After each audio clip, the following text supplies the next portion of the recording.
Une fillette de 3 ans de Pennsylvanie, soignée pour une maladie chronique, a disparu de son lit d'hôpital au milieu de la nuit, laissant le personnel médical perplexe et ses parents dévastés. 2 années de recherche n'ont donné que du chagrin et des questions sans réponse sur comment une enfant malade pouvait simplement disparaître. Jusqu'à ce que des ouvriers de maintenance au fond du système d'égout tombent sur quelque chose qui avait été emporté par les canalisations d'eau pluviale, une découverte qui révélerait le secret le plus sombre imaginable.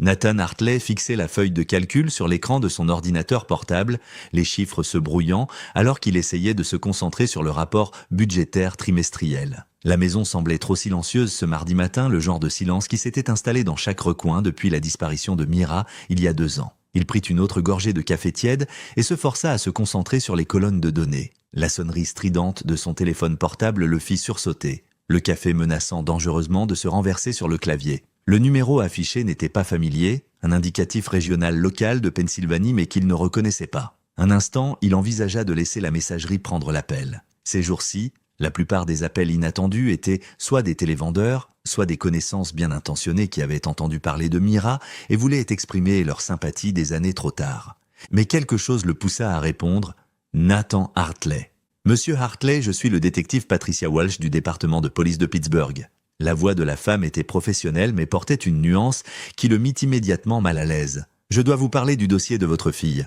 L'écran de l'ordinateur fut oublié. La main de Nathan se resserra autour du téléphone jusqu'à ce que ses jointures blanchissent. En 2 ans, les appels concernant Mira s'étaient réduits à néant. L'affaire s'était refroidie. Les enquêteurs étaient là passés à des tragédies plus récentes. « Qu'est-ce qu'il y a ? » ?»« Monsieur, je pense qu'il serait préférable d'en discuter en personne. Pouvez-vous venir au poste ? Nous avons eu un développement qui nécessite votre attention immédiate. »« Dites-le moi maintenant. » Sa voix sortit plus rauque que prévu. « L'avez-vous trouvée ? Est-elle » Le détective Walsh marqua une pause. Ce matin, une équipe effectuant de la maintenance dans le système d'égout près de la rivière Allegheny a fait une découverte. Ils ont trouvé des objets que nous avons des raisons de croire appartenant à votre fille. La pièce sembla basculer. Nathan agrippa le bord de son bureau de sa main libre. « Quels objets ? » ?»« Un fauteuil roulant, monsieur Hartley. Un fauteuil roulant pédiatrique avec une bouteille d'oxygène toujours attachée. Les numéros de série correspondent à l'équipement répertorié dans les dossiers hospitaliers de votre fille. » Nathan ferma les yeux et soudain, il était de retour dans cette chambre d'hôpital il y a 2 ans. Il s'était levé à 5h30 ce matin-là, comme toujours. Nicole avait travaillé un double quart et dormait profondément à côté de lui. Il s'était douché tranquillement, s'était habillé dans le noir et avait conduit jusqu'à l'hôpital pour enfants UPMC, prévoyant de passer 1 heure avec Mira avant ses réunions du matin. Le trajet en ascenseur jusqu'au service pédiatrique avait été routinier. Il avait fait un signe de tête à l'infirmière de nuit au poste. Elle lisait un magazine, avait l'air fatiguée. Dans le couloir jusqu'à la chambre 314, celle avec les autocollants de papillons que Mira avait insisté pour mettre sur la porte. Il l'avait poussée, souriant déjà, prêt à voir le visage de sa fille s'illuminer en le voyant. Le lit était vide. Pas seulement vide, abandonné. Les draps étaient retirés et son éléphant en peluche tombait par terre. Les moniteurs qui auraient dû enregistrer ses niveaux d'oxygène et son rythme cardiaque étaient éteints, leur fil pendant inutilement. Son fauteuil roulant, le bleu qu'elle avait décoré avec des autocollants de super-héros, avait disparu. Un instant, il était resté figé dans l'embrasure de la porte, son esprit refusant de traiter ce qu'il voyait. Peut-être l'avait-il emmenée pour des tests, peut-être était-elle aux toilettes avec une infirmière, peut-être... Mais l'agitation croissante dans le couloir, la convergence soudaine de la sécurité et du personnel, la vérification frénétique des autres chambres, tout cela confirmait ce que ce lit vide lui disait. Mira avait disparu. « Monsieur Hartley ?» La voix du détective Walsh le ramena au présent. « Êtes-vous toujours là ? Le fauteuil roulant ?» parvint-il à dire. « Vous êtes sûr que c'est le sien ? Les numéros de série correspondent et il y a des modifications personnelles qui correspondent à ce que vous avez signalé. Les autocollants de super-héros, spécifiquement. Monsieur, je dois vous faire comprendre, le fauteuil roulant a été trouvé dans une section du système d'égout qui se connecte à plusieurs canalisations d'eau pluviale. Notre équipe médico-légale l'examine maintenant. » L'esprit de Nathan s'emballa. Les égouts ? Pourquoi le fauteuil roulant de Mira serait-il dans les égouts ? Depuis combien de temps est-il là ? C'est ce qui est inhabituel. Le ton du détective Walsh devint plus prudent. Le chef de l'équipe de maintenance, il travaille dans ces tunnels depuis 15 ans. Il dit qu'en se basant sur l'état et les modèles de sédiments, le fauteuil roulant n'aurait pas pu être là plus de quelques semaines. Peut-être 2 mois tout au plus. Il semble avoir été emporté pendant les fortes pluies du mois dernier. Mais elle a disparu il y a 2 ans. Oui, monsieur, c'est l'une des choses dont nous devons discuter. Les preuves suggèrent que le fauteuil roulant a été éliminé récemment. jeté quelque part en amont et transporté à travers le système par les eaux pluviales. L'implication frappa Nathan comme un coup physique. Quelqu'un avait gardé le fauteuil roulant de Mira pendant 2 ans, puis avait soudainement décidé de s'en débarrasser. Ce qui signifiait « Je dois appeler ma femme », dit-il, se levant déjà, cherchant ses clés. « Nous serons là dès que possible. » Bien sûr, demandez-moi à l'accueil, et monsieur Hartley, je suis vraiment désolé. Je sais que cela doit être incroyablement difficile. Nathan termina l'appel et composa immédiatement le numéro de Nicole. Elle dormait probablement après son quart de nuit, mais cela ne pouvait pas attendre. Alors que le téléphone sonnait, il attrapa sa veste et se dirigea vers la porte, son esprit tourbillonnant de questions. Pourquoi maintenant? Pourquoi jeter le fauteuil roulant après 2 ans? Et surtout, qu'est-ce que cela signifiait pour Mira? Sa fille était-elle encore en vie quelque part? Ou quelqu'un était-il finalement en train de nettoyer les traces? Nicole répondit à la 5e sonnerie, sa voix épaisse de sommeil. « Nathan, qu'est-ce qui ne va pas? Ils ont trouvé le fauteuil roulant de Mira? Dans le système d'égout. La police veut qu'on vienne tout de suite. » Le silence à l'autre bout s'étira pendant plusieurs secondes. Puis la voix de Nicole, complètement réveillée maintenant et aiguë avec un mélange d'espoir et de crainte. « Je te retrouve là-bas. » La salle d'épreuve du département de police de Pittsburgh sentait le désinfectant industriel essayant de masquer quelque chose de pire. Nathan se tenait à côté de Nicole, leurs mains entrelacées, tandis que le détective Walsh les conduisait devant des rangées d'étagères des métalliques jusqu'à une zone d'examen dégagée. Sous les lumières fluorescentes dures, sur une bâche bleue, étalée sur une table en acier, se trouvait le fauteuil roulant de Mira. Le souffle de Nathan se coupa. Même recouvert d'eau usée et de sédiments, il le reconnut immédiatement. Le cadre bleu était terni par la crasse, mais des taches de la couleur originale transparaissaient. La bouteille d'oxygène, toujours fixée à l'arrière, était ternie mais intacte. Et là, à peine visible sous une couche de boue séchée, se trouvaient les restes d'autocollants de super-héros. Le masque rouge de Spider-Man, le bouclier de Captain America, le lasso doré de Wonder Woman. « Oh mon Dieu !» murmura Nicole à côté de lui. Sa prise sur sa main se resserra douloureusement. Le détective Walsh se tenait de l'autre côté de la table, son expression soigneusement neutre. « Je sais que c'est difficile. Pouvez-vous confirmer qu'il s'agit du fauteuil roulant de votre fille ?» Nathan hocha la tête, ne faisant pas confiance à sa voix. Il tendit la main vers lui, puis s'arrêta, regardant le détective pour obtenir la permission. « Vous pouvez le toucher, dit-elle. Nous l'avons déjà traité pour l'épreuve, tout photographié, pris des échantillons. » Ses doigts trouvèrent l'un des autocollants, le symbole de Batman, partiellement gratté, mais toujours reconnaissable. Mira l'avait placé là elle-même, insistant pour décorer son char comme elle l'appelait. Elle était si fière de son apparence. L'équipe de maintenance l'a trouvée coincée contre une grille à environ 3 km dans le système de tunnel, expliqua le détective Walsh. En se basant sur les modèles de débris et les marques d'eau, notre équipe médico-légale estime qu'il a été emporté pendant les fortes tempêtes du mois dernier. Mais voici ce qui est significatif. Regardez l'état général. Nathan se força à l'examiner plus cliniquement. Malgré le revêtement d'eau usée, le cadre du fauteuil roulant montrait une rouille minimale. Le siège en tissu, bien que taché, n'était pas pourri. Le mécanisme de valve de la bouteille d'oxygène, bien que sale, semblait relativement intact. « Il n'a pas été dans l'eau pendant 2 ans », dit Nicole, exprimant ce qu'ils pensaient tous. Elle utilisait sa voix d'infirmière, analytique, détachée, le ton qu'elle adoptait lorsqu'elle traitait des cas difficiles au travail. Exactement. Le détective Walsh sortit une tablette leur montrant des photos de l'égout. Si cela avait été dans le système depuis la disparition de votre fille, nous nous attendrions à voir une détérioration significative. Le métal serait sévèrement corrodé. Le tissu aurait disparu. Au lieu de cela, ce que nous regardons est un équipement qui a été stocké quelque part au sec pendant une période prolongée, puis récemment jeté. « Quelqu'un l'a gardé ?» dit Nathan. Les mots semblaient lourds dans sa bouche. Quelqu'un a gardé son fauteuil roulant pendant 2 ans et puis a juste l'a jeté? C'est notre théorie de travail. La question est pourquoi maintenant? Pourquoi le garder si longtemps pour ensuite le jeter? Le détective Walsh posa la tablette. Nous vérifions toutes les canalisations d'eau pluviale et les points d'accès dans un rayon de 8 km, essayant de déterminer où il est entré dans le système. Nous avons également émis un avis de recherche pour tout équipement médical similaire qui apparaîtrait. Un coup à la porte les interrompit.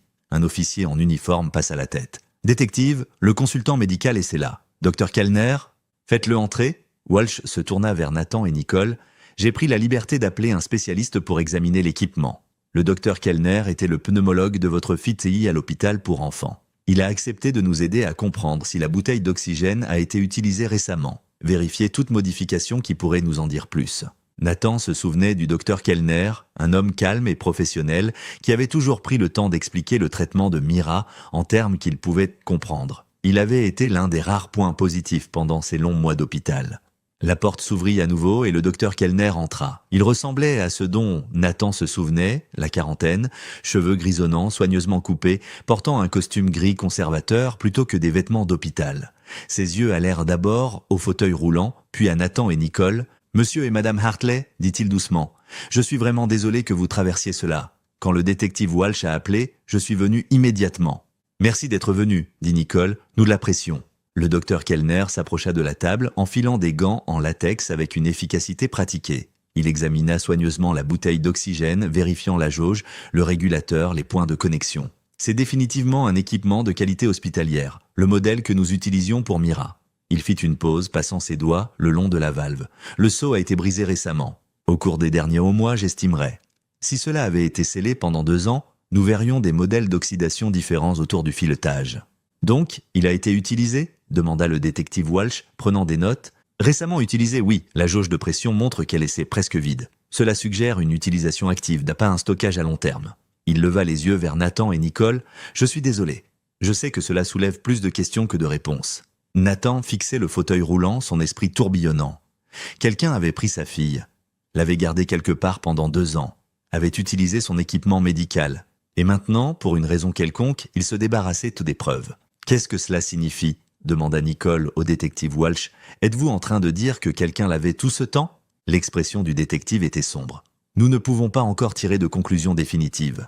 Mais les preuves suggèrent... Elle fit une pause, choisissant ses mots avec soin. Le schéma que nous voyons est cohérent avec quelqu'un qui se débarrasse de preuves. Souvent, les auteurs font cela lorsqu'ils se préparent à déménager. Ou quand la victime n'est plus en vie, termina Nathan. Les mots semblaient comme du verre dans sa gorge. Le détective Walsh hocha lentement la tête. « Je suis désolé. Mais oui, c'est une possibilité que nous devons considérer. Nous allons devoir tout revoir. Tous ceux qui avaient accès à Mira, toute personne qui aurait pu avoir un motif ou une opportunité. Docteur Kellner, nous aurons également besoin de vos dossiers de son traitement. » « Bien sûr, dit le docteur, tout ce que je peux faire pour aider. Mira c'était une petite fille spéciale, si courageuse à travers tous ses traitements. » Alors qu'il se préparait à partir, Nathan jeta un dernier regard au fauteuil roulant. Quelque part là-bas, quelqu'un savait ce qui était arrivé à sa fille. Quelqu'un qui avait gardé son fauteuil roulant pendant 2 ans, qui avait récemment utilisé sa bouteille d'oxygène, qui avait finalement décidé de tout jeter. Mais pourquoi maintenant ? Qu'est-ce qui avait changé ? Nathan se tenait dans la chambre d'amis qu'ils avaient convertie en stockage médical, fixant les étagères bordées de fournitures qu'ils avaient accumulées pendant la maladie de Mira. Des boîtes de masques pédiatriques, des emballages scellés de tubes, des bouteilles de solutions salines et des médicaments, des milliers de dollars d'équipements qui étaient devenus partie intégrante de leur routine quotidienne jusqu'à ce matin-là il y a 2 ans. Il prit une boîte de médicaments, vérifiant les dates d'expiration. La plupart seraient bons pour encore quelques mois, mais certains approchèrent de leurs limites.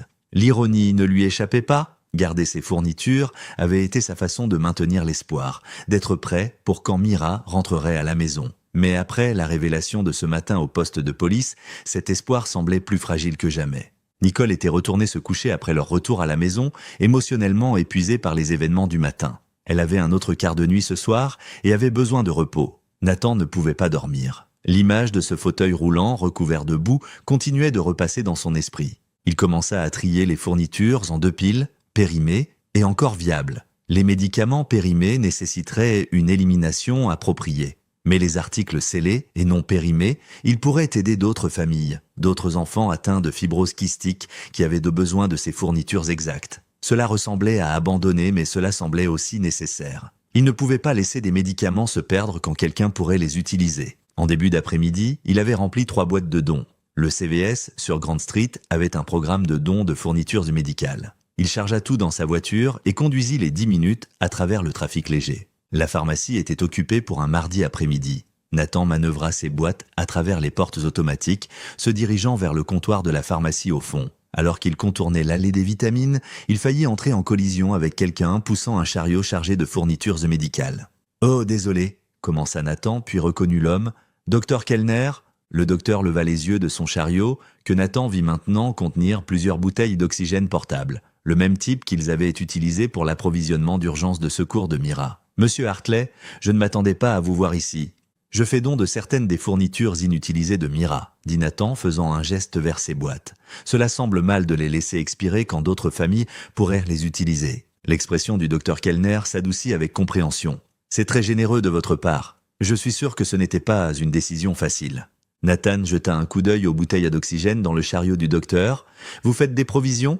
Pour l'hôpital, expliqua le docteur Kellner, ajustant sa prise sur la poignée du chariot. Nous avons eu des problèmes de chaîne d'approvisionnement dernièrement et ces unités portables sont parfaites pour le transport entre les départements. Les stations de dons sont une bénédiction quand nos fournisseurs réguliers font défaut. Je ne savais pas que les hôpitaux pouvaient acheter dans des pharmacies ordinaires. Ce n'est pas idéal, mais parfois nécessaire, surtout pour les petits équipements. Le docteur Kellner fit une pause, étudiant Nathan avec inquiétude. « Comment allez-vous ? Ce matin a dû être incroyablement difficile. » Nathan se trouva reconnaissant pour la gentillesse du docteur. « Ça l'a été dur. Ne pas savoir est presque pire que savoir le serait.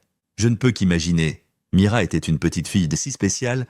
Ce sourire pouvait illuminer tout le service. » Le docteur Kellner jeta un coup d'œil à sa montre. « Je devrais ramener cela à l'hôpital, mais s'il vous plaît, si vous avez besoin de quoi que ce soit, même juste de quelqu'un à qui parler qui comprenait l'état de Mira, n'hésitez pas à appeler. Merci. Et merci encore d'être venu au poste ce matin. Cela a aidé, d'avoir quelqu'un là qui la connaissait. Bien sûr, prenez soin de vous, monsieur Hartley. » Nathan regarda le docteur naviguer vers la caisse avec son chariot de bouteilles à d'oxygène, puis continua vers le comptoir de la pharmacie. La pharmacienne, une jeune femme aux yeux gentils, l'aida à traiter le don. Ceux-ci aideront vraiment les familles dans le besoin, l'assura-t-elle, vérifiant chaque article. Les fournitures pédiatriques pour la FK sont toujours en demande. Alors que Nathan remplissait les documents de Don, il se retrouva à penser à ces bouteilles d'oxygène dans le chariot du docteur Kellner.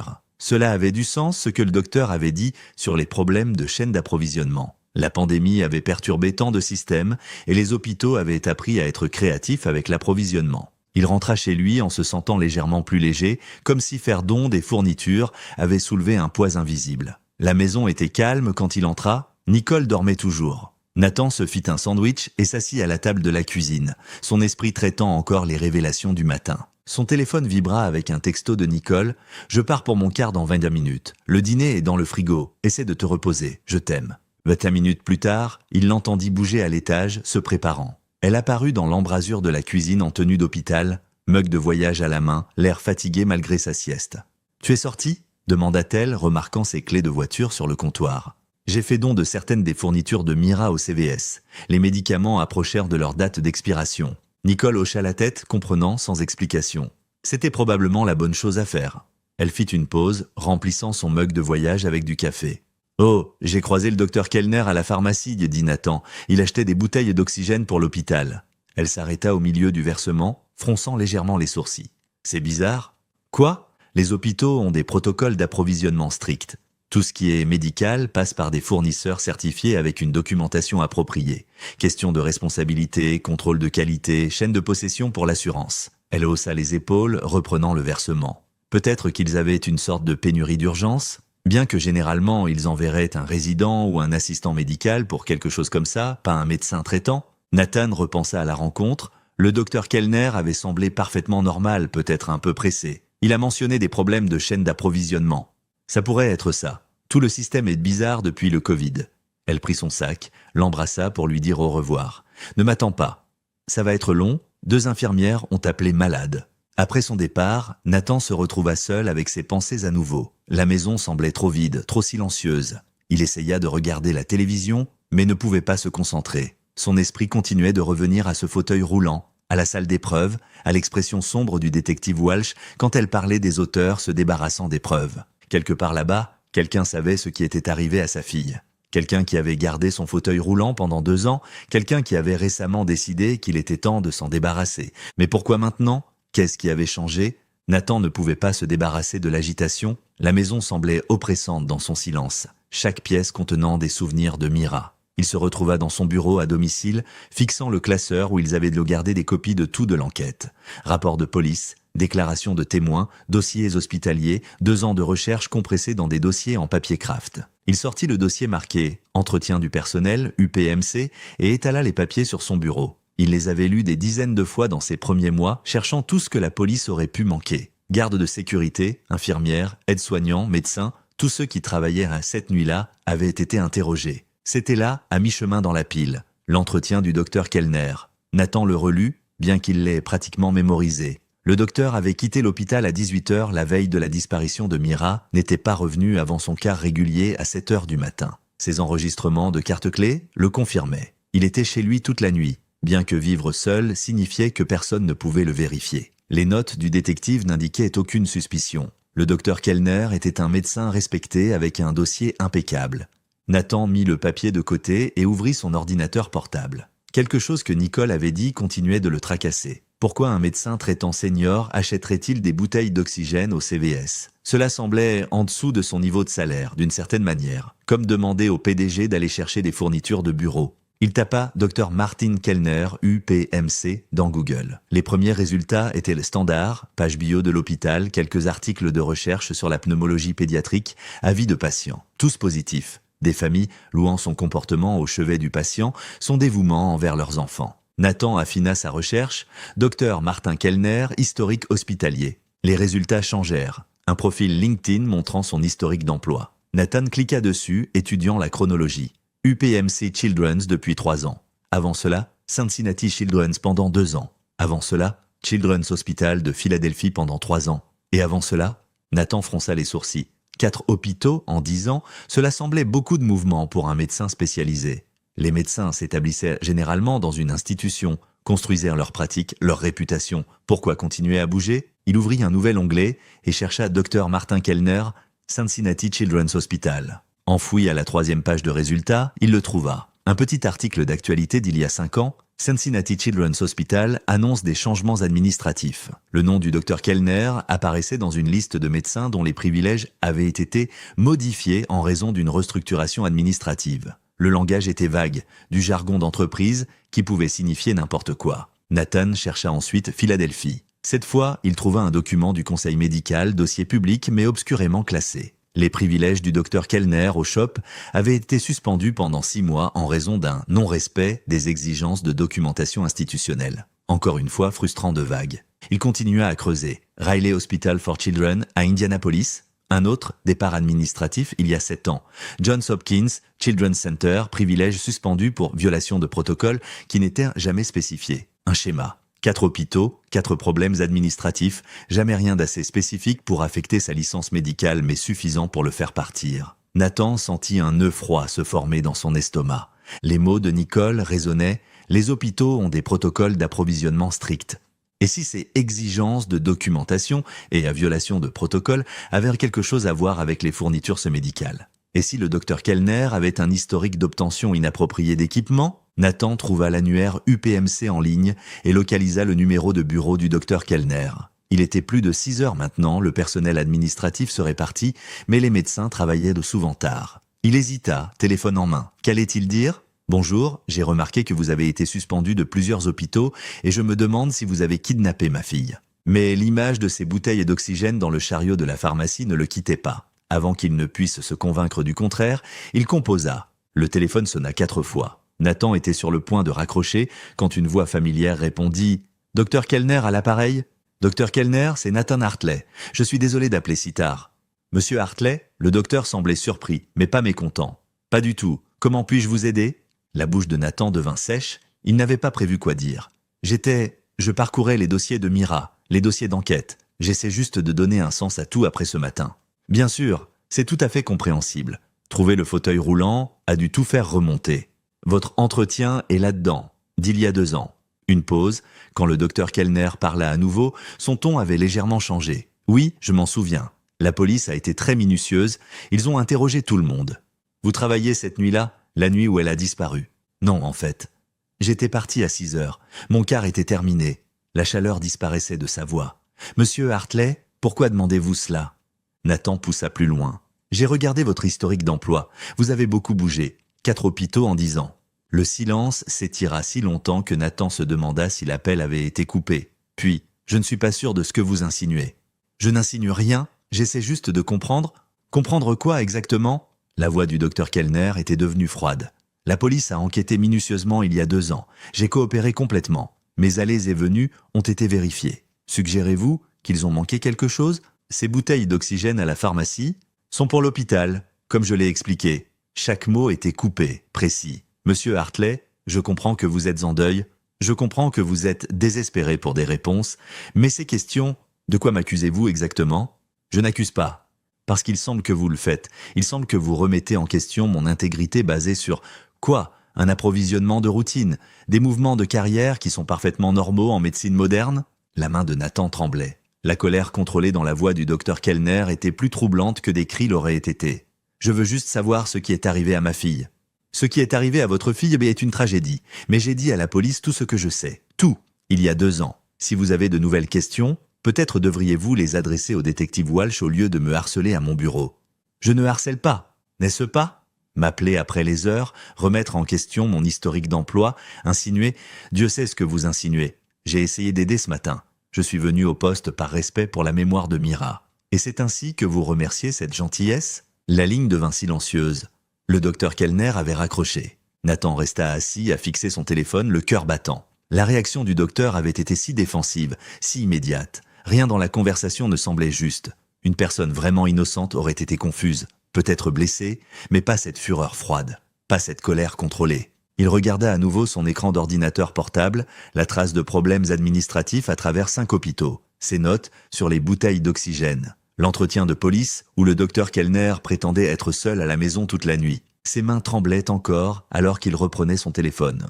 Il devrait appeler le détective Walsh, signaler la conversation, partager ce qu'il avait trouvé sur l'historique hospitalier. Mais et s'il avait tort, et si le chagrin le rendait paranoïaque, voyant des schémas qui n'étaient pas là? Nathan posa le téléphone. Il devait réfléchir. Il devait être sûr, avant d'accuser un médecin respecté de quoi? D'acheter des bouteilles d'oxygène? D'avoir un historique d'emploi tacheté? Mais il ne pouvait pas se débarrasser du son de la voix du docteur Kellner. Cette colère froide, cette défense immédiate. Quelque chose n'allait pas. Il en était sûr maintenant. La question était, qu'allait-il faire à ce sujet? Nathan faisait les 100 pas dans son salon, débattant s'il devait appeler le détective Walsh. L'ordinateur portable restait ouvert sur la table basse, l'historique d'emploi du docteur Kellner toujours affiché à l'écran. Il avait passé la dernière heure à douter de lui-même. Peut-être que la colère du docteur était justifiée, peut-être que Nathan s'accrochait à des chimères, voyant des conspirations là où il n'y avait que des coïncidences. Son téléphone vibra, un texto de Nicole. « C'est fou ici.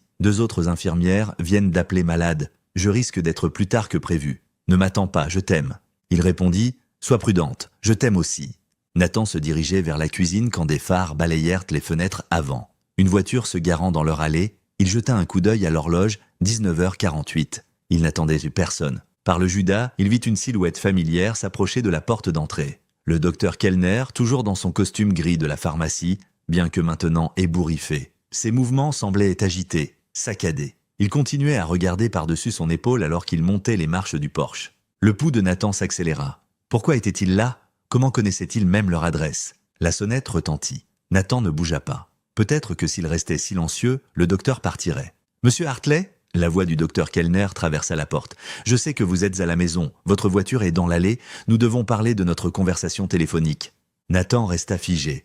Quelque chose dans le ton du docteur, la façon dont il avait dit « devons parler » déclenchait toutes les alarmes dans sa tête. « S'il vous plaît, monsieur Hartley, je veux m'excuser d'avoir raccroché. J'étais contrarié, mais ce n'est pas une excuse. Pouvons-nous discuter de cela comme des gens civilisés ?» Les mots raisonnables ne correspondaient pas à la tension que Nathan pouvait entendre en dessous. Il recula de la porte cherchant son téléphone portable. « Je peux voir votre ombre sous la porte, Nathan. » L'utilisation de son prénom semblait fausse, trop familière. « Ouvrez la porte. Nous devons clarifier cela avant que vous ne fassiez quelque chose que nous regretterons tous les deux. » Le pouce de Nathan planait au-dessus du numéro du détective Walsh dans ses contacts. Mais avant qu'il ne puisse composer, il entendit quelque chose qui fit glacer son sang. Le clic distinctif de la poignée de porte qui tournait. Il avait oublié de la verrouiller après avoir apporté le courrier plus tôt. La porte s'ouvrit et le docteur Kellner entra, la fermant derrière lui avec un soin délibéré. De près, Nathan pouvait voir la brillance de sueur sur son front, la façon dont sa main droite restait dans la poche de sa veste. « J'ai demandé gentiment, » dit le docteur Kellner, sa voix maintenant toujours ce calme forcé. « Mais vous n'alliez pas me laisser entrer, n'est-ce pas?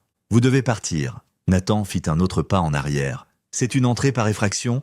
La porte n'était pas verrouillée. Je suis juste un médecin inquiet, vérifiant un parent en détresse. Les yeux du docteur se posèrent sur l'ordinateur portable sur la table basse, prenant en compte l'écran. « Vous avez fait plus de recherches, je vois. Trouvé plus de schémas dans ma carrière? Sortez de ma maison.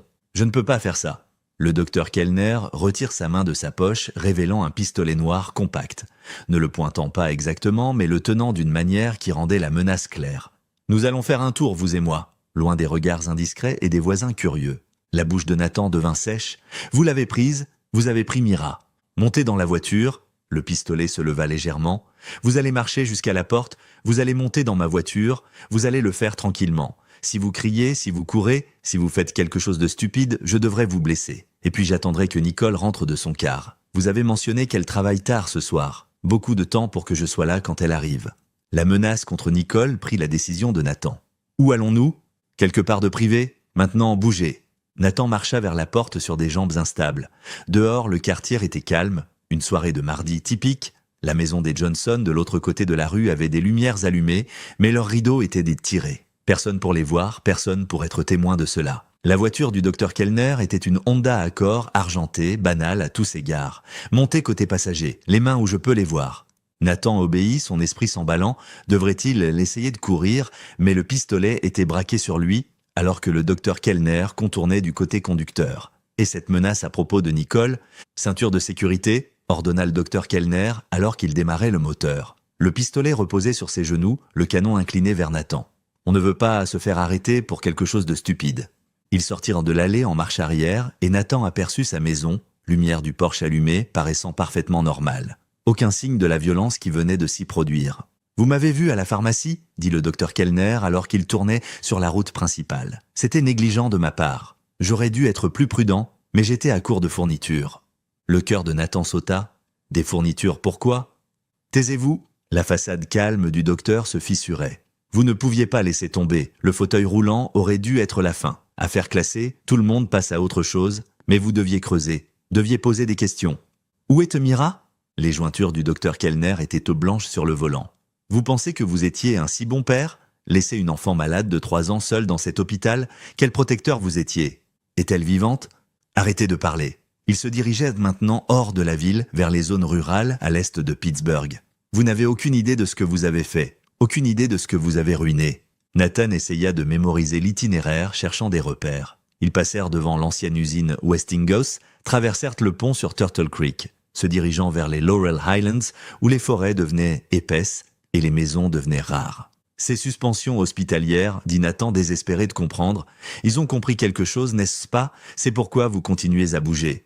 Ils soupçonnaient, ne pouvaient jamais rien prouver, toujours à surveiller, toujours à questionner, rendant mon travail impossible. Quel travail ? Qu'est-ce que vous faisiez ? Le rire du docteur Kellner était amer. Vous ne comprendriez pas, personne ne comprend. Ils voient un médecin être minutieux, passer du temps supplémentaire avec les patients, et ils en font quelque chose de laid. Les mots glacèrent Nathan. L'implication derrière eux, le ton défensif, des pièces s'assemblant de manière horrible. Ils quittèrent l'autoroute principale pour une route secondaire, puis sur des routes à peine pavées. Nathan avait toujours son téléphone dans sa poche. Pourrait-il secrètement composer le 911 ? Mais le docteur Kellner devait avoir eu la même pensée. « Jetez votre téléphone par la fenêtre ?»« Quoi ? Maintenant ?» Le pistolet se leva. « Ou je le prendrai après vous avoir tiré dans la jambe. » Nathan éteignit son téléphone et le jeta dans l'obscurité. Sa dernière connexion à l'aide disparut dans la forêt de Pennsylvanie. « Bien ?» Le docteur Kellner se détendit légèrement. « Nous y sommes presque. Alors vous comprendrez tout. Peut-être réaliserez-vous même que c'est en partie votre faute. »« Ma faute ? Vous l'avez laissé seul. Vulnérable. Si vous aviez été là cette nuit-là comme un vrai père, aurait dû l'être, rien de tout cela ne serait arrivé. Mais vous étiez à la maison, confortable dans votre lit, alors qu'elle avait besoin de protection. » Ils tournèrent sur un chemin de terre, les phares illuminant des arbres denses de chaque côté. Quelque part devant se trouvait la réponse à 2 ans de questions. Nathan priait juste qu'il vivrait assez longtemps pour le découvrir. « Elle me faisait confiance ?» dit doucement le docteur Kellner, presque pour lui-même. « C'est la tragédie dans tout cela. Elle me faisait entièrement confiance. » Les mots envoyèrent de la glace dans les veines de Nathan. Quoi qu'il soit arrivé à Mira, quoi que cet homme ait fait, c'était pire qu'un simple enlèvement. La façon dont il parlait de confiance, d'être minutieux avec les patients, de gens rendant les choses laides, Nathan commençait à comprendre la véritable horreur de ce que sa fille avait enduré. Le chemin de terre se terminait à une modeste cabane nichée parmi des pins imposants. Des lumières à détecteurs de mouvement s'allumèrent à leur approche, illuminant une structure qui paraissait trompeusement normale, bardage en bois, cheminée en pierre, le genre de retraite de week-end que des milliers de Pennsylvaniens possédaient. Un générateur bourdonnait quelque part derrière le bâtiment. « Sortez !» ordonna le docteur Kellner, coupant le moteur. Nathan sortit dans l'air frais de la montagne, ses jambes instables après le trajet tendu. L'isolement était complet, aucune lumière voisine visible à travers les arbres, aucun son, sauf le générateur et les grillons lointains. Même s'il criait, personne n'entendrait. Le docteur Kellner contourna la voiture, pistolet stable. À l'intérieur, essayez de courir et je vous mettrai une balle dans le genou. Vous n'avez pas besoin de marcher pour voir ce que je vais vous montrer. La porte d'entrée s'ouvrait sur un salon qui sentait le bois de pin et l'antiseptique. Mobilier de base, une cheminée en pierre, des escaliers menant vers le haut. Mais l'attention de Nathan fut attirée par l'équipement médical empilé le long d'un mur. Des boîtes de fournitures, un concentrateur d'oxygène, des poteaux à perfusion.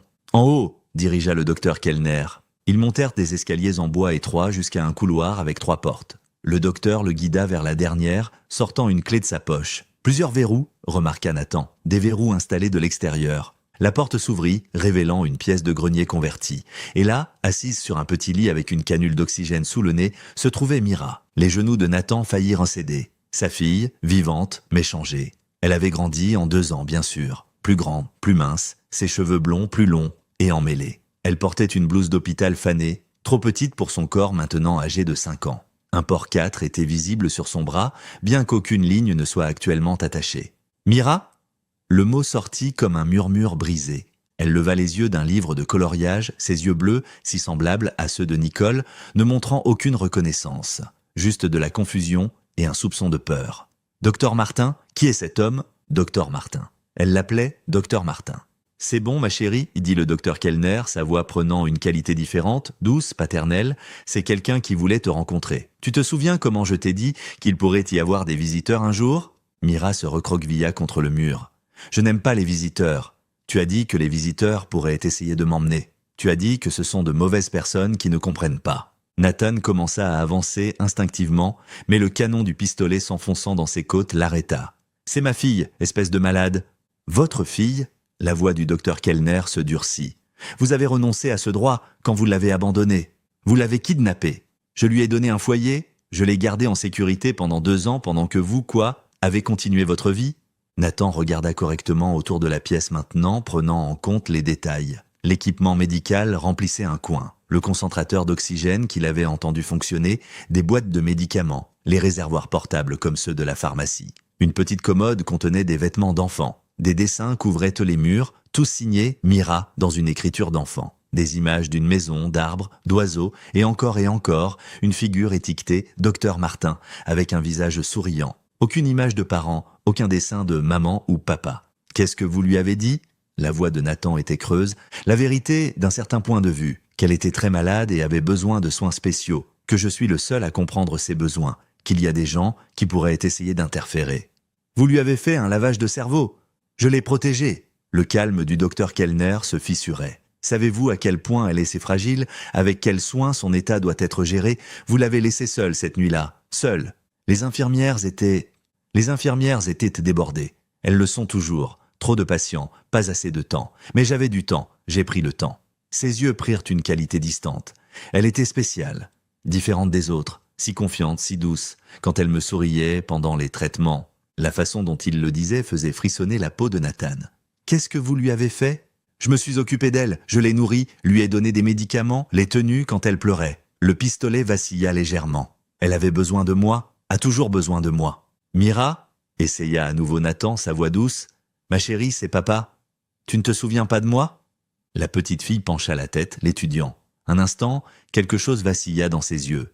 Puis elle secoua fermement la tête. « Mon papa est allé au paradis. Docteur Martin me l'a dit. Il est tombé malade et est allé au paradis avec maman. » La cruauté du mensonge frappa Nathan comme un coup physique. « Vous lui avez dit que nous étions morts ?» C'était plus facile que d'autres explications. Plus gentil, vraiment. Plus gentil que quoi? Mais Nathan commençait à comprendre. Les verrous sur la porte. La façon dont Mira l'appelait Docteur Martin, maintenant cette distance professionnelle même après 2 ans. La colère défensive quand on le questionnait sur son temps avec les patients. Un bruit de l'extérieur coupa à travers la tension. Des pneus sur le gravier, approchant rapidement. Plusieurs véhicules. Le docteur Kellner se déplaça vers la petite fenêtre du grenier, regardant à travers le rideau. Son visage devint pâle. « Comment? Vous avez jeté votre téléphone ?»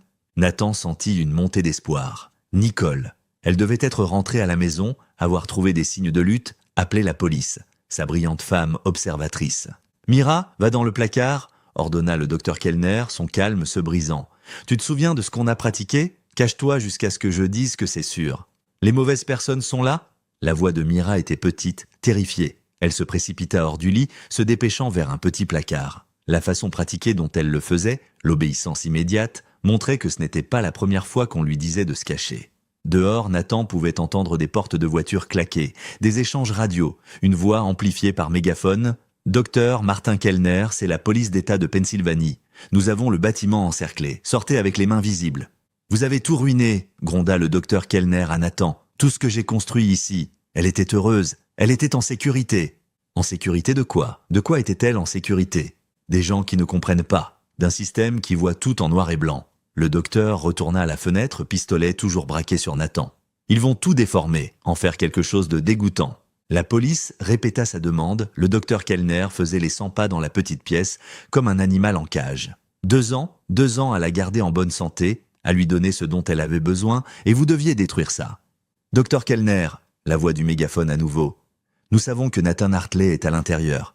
Nous savons que Mira est vivante, résolvons cela pacifiquement. Faites sortir l'enfant. Du placard vint un petit gémissement. Nathan avait le cœur brisé à ce son. Sa fille, terrifiée, se cachant de la police qui était là pour la sauver. « Elle ne survivra pas sans moi », dit le docteur Kellner, mais le combat disparaissait de sa voix. « Je connais ses besoins, chaque médicament, chaque traitement, les petites choses qui la réconfortent quand elle a peur. Elle a besoin de ses parents, ses vrais parents. Les vrais parents ne laissent pas les enfants malades seuls dans les hôpitaux. » Le pistolet vacilla. Les vrais parents ne font pas confiance à des étrangers avec leurs plus précieux. Il s'interrompit, serrant la mâchoire. Le téléphone de la maison sonna. Une vieille ligne fixe sur la commode. Le docteur Kellner le fixa, puis fit signe à Nathan de répondre. Haut-parleur. Nathan appuya sur le bouton. « Allô? Monsieur Hartley ?» Une voix de femme, calme et professionnelle. « C'est le lieutenant Sarah Foster de la police d'État. Êtes-vous blessé? »« Non, nous allons bien tous les deux. Mira est ici. Elle est vivante. » C'est une merveilleuse nouvelle. Nous allons vous faire sortir tous en toute sécurité. Puis-je parler avec le docteur Kellner? Le docteur se pencha vers le téléphone, pistolet toujours pointé sur Nathan, mais sa main tremblant maintenant. Elle ne comprendra pas. 2 ans de routine, de confiance. Vous allez tout détruire. Docteur, nous avons des spécialistes pédiatriques en attente. Ils s'assureront que Mira reçoive les meilleurs soins. Vous l'avez gardée en vie si longtemps. Aidez-nous à continuer ces soins correctement. Correctement? Sa voix se brisa avec un rire amer. Vous n'avez aucune idée de ce que signifient des soins appropriés, le temps que cela prend, la patience, le lien spécial requis. Nous comprenons que vous vous souciez d'elle, docteur. Montrez ce soin maintenant en la laissant obtenir de l'aide. Le visage du docteur Kellner s'effondra. Le pistolet s'abaissa lentement. Elle m'appelle papa parfois, quand elle a peur, quand elle a besoin de réconfort. Est-ce qu'il vous l'a dit? Sortez, docteur, laissez Mira être réunie avec sa famille. Famille, le mot sortit comme du poison. Ils ne la mériteraient pas. Ils ne l'ont jamais mérité. Mais le pistolet tomba au sol avec fracas. Le docteur Kellner marcha vers le placard, s'agenouillant à côté. « Mira, les gens dehors vont t'emmener à l'hôpital. Un nouvel hôpital. Je ne veux pas y aller. » Sa voix était étouffée, effrayée. « Je veux rester avec toi. Tu as promis qu'on serait toujours ensemble. Je sais, ma chérie. Mais parfois les choses changent. » Sa voix se brisa. « Tu vas bien aller? Tu es une fille si courageuse, ma courageuse fille. » Il se leva, les mains levées, et marcha vers la porte. Au seuil, il s'arrêta, regardant Nathan avec une haine non dissimulée. « Vous n'avez aucune idée de ce que vous lui avez pris, à nous deux. » Puis il était parti, des pas lourds dans les escaliers. Nathan entendit la porte d'entrée s'ouvrir, plusieurs voix criant des ordres. Par la fenêtre, il pouvait voir le docteur Kellner à genoux dans la terre, des officiers l'entourant. « Mira ?» Nathan s'approche lentement du placard. « C'est bon maintenant. Tu peux sortir ?» La porte s'ouvrit d'une fente. Un œil bleu le regarda, rempli de larmes et de confusion. « Tu es vraiment mon papa ?» Docteur Martin a dit que tu étais allé au paradis. Nathan s'agenouilla à côté du placard, ses propres larmes coulant librement. « Je suis vraiment ton papa. Et je t'ai cherché pendant si longtemps. Mais docteur Martin a dit, et sa petite voix tremblait, il a dit qu'il est le seul qui m'aime correctement, que d'autres personnes me feraient du mal. » Les mots étaient un couteau dans le cœur de Nathan. Quoique le docteur Kellner ait fait à sa fille, les chaînes psychologiques étaient aussi fortes que n'importe quel verrou physique. Mais elle était vivante. Après 2 ans sans savoir, elle était vivante. « Personne ne va te faire de mal, » promit Nathan. « Nous allons prendre soin de toi. Ta vraie maman et ton vrai papa. » Des officiers de police apparurent dans l'embrasure de la porte, bougeant prudemment, parlant d'une voix douce. Une femme officier s'approcha lentement. « Salut, Mira. Je suis l'officier Jamie. Nous allons t'emmener voir de gentils docteurs qui s'assureront que tu te sens bien. Est-ce que ce serait d'accord ?» Mira regarda entre Nathan et l'officier, son visage de 5 ans gravé de confusion et de peur. Est-ce que Dr Martin vient aussi? Dr Martin doit aller ailleurs maintenant, dit doucement l'officier Jamie. Mais tu seras en sécurité, je te le promets. Alors qu'il persuadait Mira de sortir du placard, Nathan remarqua comment elle continuait à regarder vers la fenêtre, cherchant l'homme qui l'avait retenue captive pendant 2 ans. L'homme en qui elle avait encore plus confiance que n'importe qui d'autre au monde. Quoi que le docteur Kellner ait fait pour gagner cette confiance, Nathan était certain que c'était pire qu'un simple enlèvement. La vérité finirait par sortir. Mais pour l'instant, sa fille elle était vivante et cela devait suffire. L'unité de soins intensifs pédiatriques de l'hôpital pour enfants UPMC semblait à la fois familière et étrangère à Nathan. Même odeur antiseptique, même moniteur qui bip.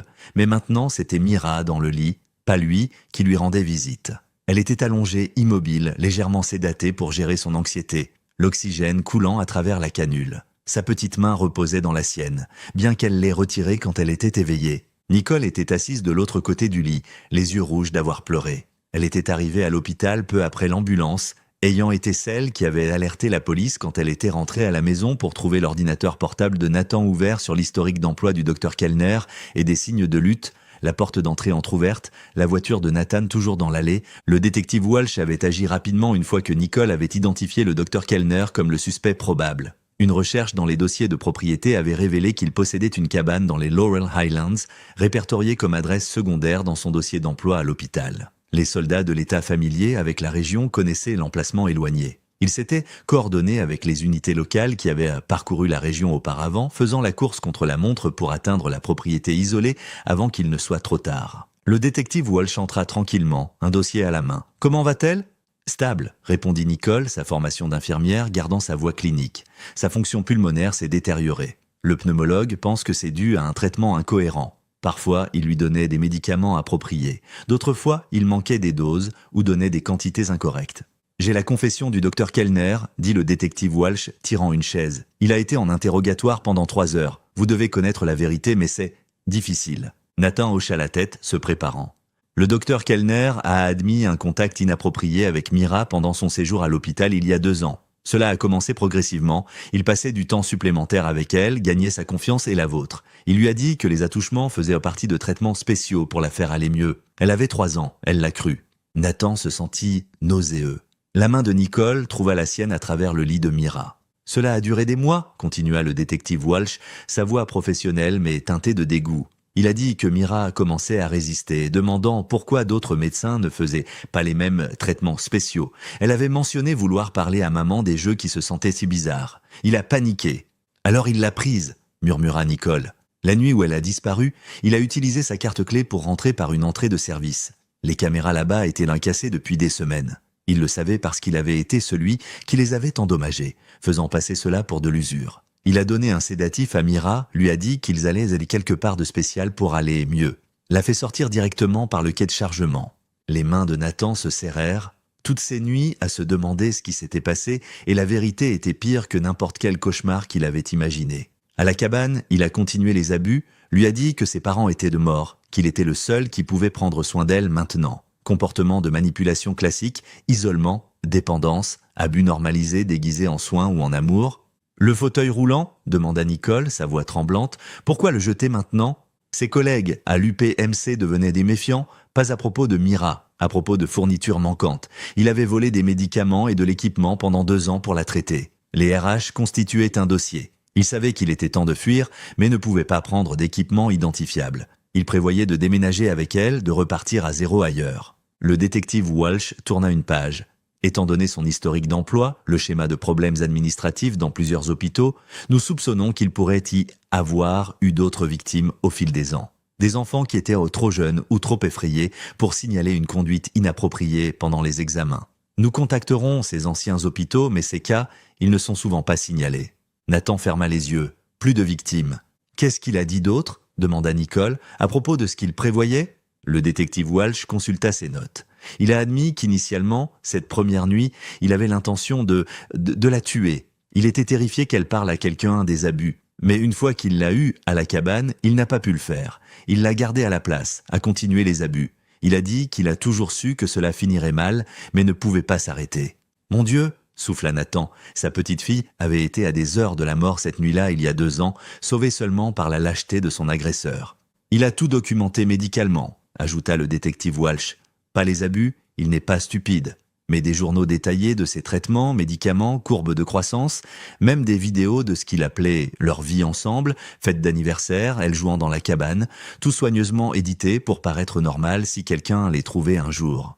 Se souviendra-t-elle de la vérité ? Demanda Nathan, ce qu'il lui a fait, ce que nous représentions pour elle avant ? Le psychiatre dit que les souvenirs de l'âge de 3 ans sont souvent fragmentés mais pas disparus. Avec une thérapie appropriée, elle pourrait récupérer certains souvenirs de vous. Quant aux abus, ce traumatisme finira probablement par faire surface. Elle aura besoin d'une thérapie extensive pour traiter ce qui s'est passé et comprendre que ce n'était pas de sa faute. Une infirmière entra avec les médicaments du soir. Son protocole est complexe, dit-elle doucement. Mais nous avons ces dossiers médicaux pour travailler, nous pouvons la maintenir stable pendant que nous développons un plan de traitement approprié. Nathan regarda les médicaments couler dans la perfusion de Mira. Sa fille, vivante, mais portant des cicatrices qu'il ne pouvait pas voir. Il continue d'insister lors de l'interrogatoire qu'il l'aimait, dit le détective Walsh alors qu'elle se préparait à partir. Que ce qu'ils avaient était spécial et que nous le détruisons. Il prétend que vous ne comprendrez jamais le lien qu'ils partageaient. Elle secoua la tête avec dégoût, prédateur typique, essayant de romancer les abus. Qu'est-ce qu'il prévoyait exactement de faire ? Demanda Nicole, s'il n'avait pas été attrapé.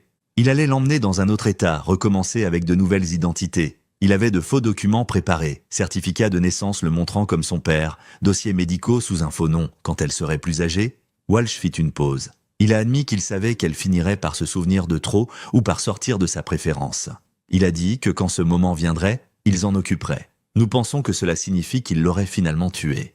Après le départ du détective, Nathan et Nicole restèrent assis en silence, regardant leur fille respirer. Demain marquerait le début d'un long voyage, traitements médicaux, thérapie traumatique, le processus délicat d'aider Mira à comprendre que l'homme en qui elle avait eu confiance lui avait fait du mal, que ses vrais parents n'avaient jamais cessé de la chercher. « Elle est vivante !» murmura finalement Nicole. « C'est à quoi nous nous accrochons. Elle est vivante, elle est en sécurité maintenant, et nous l'aiderons à guérir. » Nathan hocha la tête, incapable de parler au-delà de la boule dans sa gorge. Sa petite fille avait enduré 2 ans d'enfer déguisée en soins. Mais elle était forte. La même force qui l'aidait à combattre la fibrose kystique l'aiderait à surmonter ce traumatisme. Il s'en assurerait. Les moniteurs bipaient régulièrement, marquant chaque respiration, chaque battement de cœur. Preuve de vie, preuve que malgré tout, leur fille y avait survécu. Et preuve que le monstre qui avait volé 2 ans de son enfance ne la toucherait plus jamais.